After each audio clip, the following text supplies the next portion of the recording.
Bonjour à tous et bienvenue dans cette nouvelle vidéo. J'espère que vous allez tous bien. Je vais peut-être enlever ça, c'est peut-être plus poli, voilà. Mais je vais mettre à l'ombre parce que sinon je vois rien. Bon bref, aujourd'hui on se retrouve donc pour une nouvelle vidéo. Et donc je vais vous montrer 2-3 bricoles, les chiots. Je vais vous parler du test de chaleur parce qu'il y a beaucoup de gens qui m'ont posé des questions là-dessus. Donc je vais vous en parler un petit peu plus. Et puis je vais passer un petit coup de gueule aussi parce que ça me gonfle franchement. Voilà.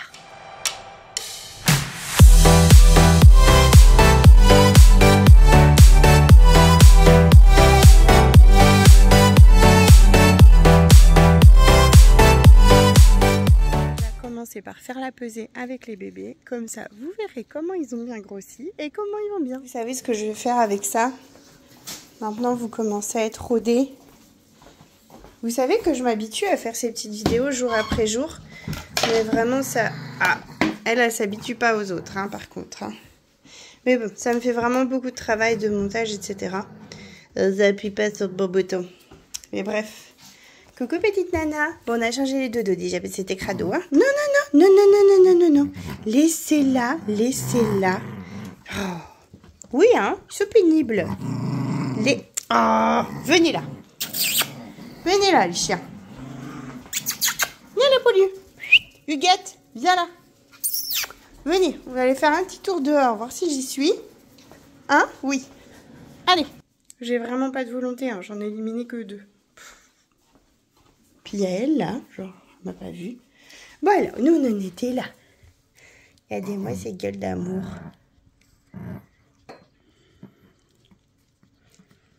Commence à bien se débrouiller, hein. Oui, oui, ma nana.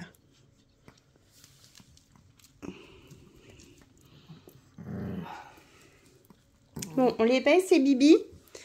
Allez, regarde, lui, il n'est pas branché. Ah, s'il était. Oh, excuse-moi, mon petit cœur. Il est trop beau avec sa petite tache. Regardez-moi ce gros bidon. Alors, 258 pour 236. Et number 2. Cette bouille. 279. Attends. 278. Qu'est-ce que c'est ça? Qu'est-ce que c'est ce gros chien là? C'est très bien nana. Même vous qui les voyez une fois par jour, je pense que vous devez les trouver grossis. Elles sont aimables entre elles. Hein. Regardez-moi ça, ce petit cœur là. Cette petite bouille d'amour là qu'on a. Oh là là là là là là là là. Et cette petite guapa. Oui. On a fini. Oh là là là là. Quand il fait chaud, je carbure à ça. De l'eau bien fraîche dans laquelle je me fais une petite infusion de thé. Et ça, c'est trop bon. Bon, je viens de le mettre en route. En route? En route, parce que bien sûr, on dit ça. En route. Je pense que je vais me poser dans le jardin, puis je vais vous parler en même temps. Voilà, je pense que je vais me mettre là. On a les toutous vers nous, les animaux ici. On est pas mal. Donc du coup, et je peux même enlever mes lunettes. Bon bref, on va y arriver. Donc du coup, déjà pour parler de ce petit appareil, donc en fait il vient pas mesurer le taux de progestérone, il vient mesurer le taux de résistivité électrique du mucus vaginal. Donc en fait il y a eu des études qui ont été faites et en gros plus on approche de l'ovulation, plus la résistance électrique est importante si vous voulez. À contre-courant, on va dire ça, quelque chose du genre, sans être non plus scientifique. Mais du coup, c'est une idée comme ça. Et donc, oui, moi aussi je t'aime, Tacha. Et du coup, on vient prendre des mesures chaque jour. Alors, ce qui est contraignant, c'est que c'est à horaire précise. Et au même endroit, c'est-à-dire que vous avez une petite sonde, donc faut pas l'enfoncer loin, hein, faut vraiment, pour les petits chiens, ils préconisent 4 cm, et donc il faut toujours que ce soit à peu près au même endroit pour que ces données soient cohérentes. Automatiquement, si on en fait une à 6 h du matin, une autre à midi et une autre à 3 h, et qu'on n'enfonce pas la sonde de la même manière, eh bien les résultats ne seront pas bons. Donc voilà, donc ça augmente crescendo jusque donc à un pic, et après ce pic, 24 heures, entre 24 et 36 heures après, on a l'ovulation, le moment optimal pour les saillies. Donc du coup, c'est un appareil que j'ai depuis peu de temps. Il en existe de différentes marques, dont un qui était très connu mais qui était trop cher pour moi. Donc j'ai pris une sous-marque. J'avoue que j'en suis plutôt contente. Je trouve que c'est très cohérent. En tout cas, à chaque fois que l'appareil me disait que c'était le jour J pour les chiennes me disaient la même chose et les mâles me disaient pareil. Ça ne veut pas dire qu'on aura un 100% à sans faute, mais ça veut dire en tout cas que ça paraît plutôt cohérent. Regardez qui c'est qui arrive à pas de velours, petite guapa. Donc voilà, après je sais pas si je ne sais pas si c'est un appareil que je continuerai à utiliser avec le temps, parce que mes chiennes, je les connaîtrai au fur et à mesure, et puis t'as les yeux sales toi, et puis je saurai du coup que un tel ovule plutôt à 12 jours, une autre plutôt à 17, etc. Et puis je saurai reconnaître aussi leur comportement, mais en tout cas pour le moment j'avoue que ça m'aide vraiment pas mal, et donc j'ai juste en retour l'expérience de Scarlett, même si ça s'est mal fini, mais en tout cas j'ai suivi les mesures et elle était bien gestante, et bien gestante parce que elle avait au moins 5 chiots à un moment donné. Donc après c'est pour une autre raison qu'elle les a perdus, mais en tout cas c'était plutôt probant. Donc voilà par rapport à ce petit appareil là. Après on peut, moi je veux pas faire de taux de progestérone parce que il faut sans arrêt faire des prises de sang aux chiennes, et puis moi je trouve que voilà, on n'est pas non plus dans un process où il faut leur faire mal et puis que ce soit trop contraignant. J'habite à 40 minutes de chez mon vétérinaire, donc je veux pas leur infliger ce stress là pour rien non plus. C'est pour ça aussi que je fais pas non plus 50 échographies, et que je souhaite m'équiper pour éviter aussi de les traîner quand elles veulent être tranquilles, quoi, tout simplement. Donc voilà pour ce petit appareil. Pour l'instant j'en suis plutôt contente.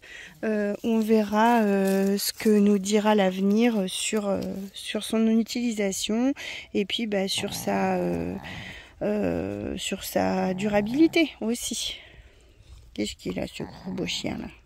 Non mais elle est pas trop belle cette chienne, hein?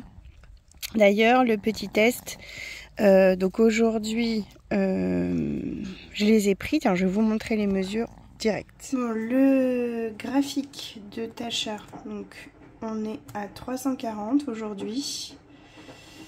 Est-ce que c'est ça sa chute? J'en sais rien, c'est particulier. Je vais essayer de la remettre avec Pomme, même si je le trouve pas du tout intéressé. On va bien voir. Et par contre Roca, c'était bien sa chute là, parce que elle a été saillie ce matin. Donc du coup j'ai pas repris la mesure pour pas l'embêter, mais je note le jour de saillie. Voilà, juste là. Donc ce petit graphique là, je le fais pas forcément sur toutes mes chiennes non plus. Par exemple Romance et Hermione, que je connais bien, en termes de reproduction, je n'ai pas besoin de faire ça. Je sens quand c'est le bon moment, et quand c'est trop tard, quand c'est passé, quand c'est fini. Mais Roca, comme je l'ai dit dans une précédente vidéo, on a déjà fait 2 saillies qui ont été infructueuses, donc je voulais vraiment comprendre ce qui se passait. Et puis Tasha, c'est la première fois, donc je voulais aussi voir, mais elle clairement c'est étonnant. Peut-être qu'elle aura un autre pic, mais on est déjà à 2, 4, 6, 8, 10, 12, 13 jours. Bon, pourquoi pas, on verra.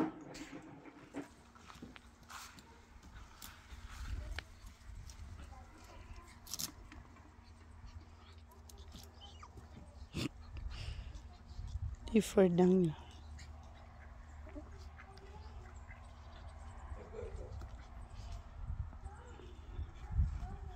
Les deux sœurs. Donc du coup ce matin on a fait un test avec Tasha qui était plutôt concluant. Donc on a réalisé une première insémination artificielle, mais je vais la remettre avec Pomme des fois qu'ils aient l'idée de réussir tout seul. Et puis Roca, elle par contre a rencontré Tempo et ils ont réussi à faire leurs petites affaires. Donc elle devrait le rencontrer de nouveau ces prochains jours pour qu'il y ait des saillies plus couvrantes en fait, que ça dure plus longtemps.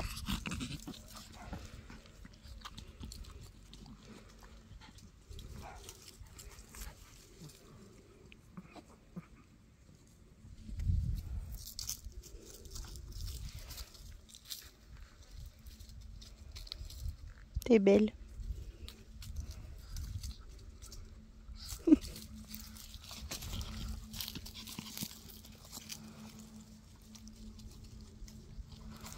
Ça gratte ma beauté, hein. T'en as un gros bidon. Oh là là là là. Bah oui, ma choupette.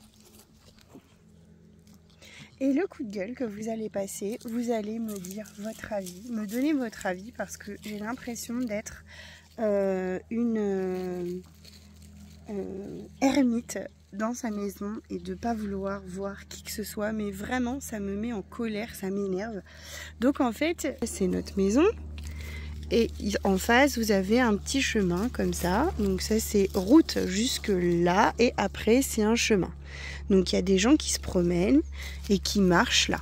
Bon, il n'y a aucun problème, ils se promènent, ils marchent, sauf que il arrive, mais très régulièrement, après je pourrais pas vous dire, c'est pas une fois par jour, faut pas déconner non plus, mais plusieurs fois dans le mois, que des gens en fait arrêtent. Ils s'arrêtent par exemple ici pour voir les animaux là, ou ils s'arrêtent carrément devant mon portail dans l'angle là, qu'on voit pas bien, mais parce que les chiens vont jusque là. Et qu'on s'arrête quelques secondes, on regarde, ah t'as vu ils sont mignons, et qu'on avance. Bon, pas de problème. Mais en fait, les gens se stoppent. C'est-à-dire que si je mettrais un banc, ils s'asseraient devant et ils regardent, ils commentent, et patati, ils regardent ma bichette, voilà. Alors, d'une, je trouve ça un peu du voyeurisme, pour être franche, parce que nous, on est chez nous, quoi. C'est pas un lieu public ici. Et en fait, ça fait hurler tous les chiens, parce que nos chiens n'aboient pas plus que ça, vous n'entendez pas aboyer, mais quand il y a une voiture, quand il y a quelqu'un qui passe, eh bien ils aboient. On habite en pleine campagne, moi je veux qu'ils aboient pour prévenir qu'il y ait quelqu'un, en fait, tout simplement. Donc tout le monde aboie, tous les chiens courent jusqu'au portail, et donc ils gueulent, et les gens restent devant. Donc là il fait 35, 36 degrés, j'ai des femelles qui sont gestantes, j'ai des voisins, et c'est désagréable d'entendre les chiens crier parce qu'il y a des gens en fait qui visitent. Je trouve ça, ça m'agace. Donc la plupart du temps, je demande aux gens, je leur dis bonjour, je leur explique gentiment que voilà, c'est pas un lieu public et que en plus c'est noté nulle part qu'il y a un élevage ici. Je le note, c'est pas. Donc en fait, les gens ne savent pas que c'est un élevage de chiens, et un élevage de chiens, c'est en aucun cas public. C'est pas un musée, ni un zoo, ni rien du tout. Enfin, si on veut me rencontrer, on prend rendez-vous, tout simplement. Et là, ils veulent pas rencontrer, ils veulent juste regarder. Donc en fait, donc ce matin, il y avait de nouveau une personne. Donc j'étendais mon linge derrière, j'entendais les chiens crier, je regarde, je vois quelqu'un. Bon, je dis, elle va pas rester longtemps. 5 minutes plus tard, les chiens hurlaient encore et la personne est devant. Donc en fait, je lui demande si elle a besoin de quelque chose, si elle veut de l'aide. Non, je regarde juste avec mon petit-fils les animaux. Je lui dis, mais vous n'entendez pas les chiens crier en fait? Ah bah oui, je vais m'en aller. Bah oui.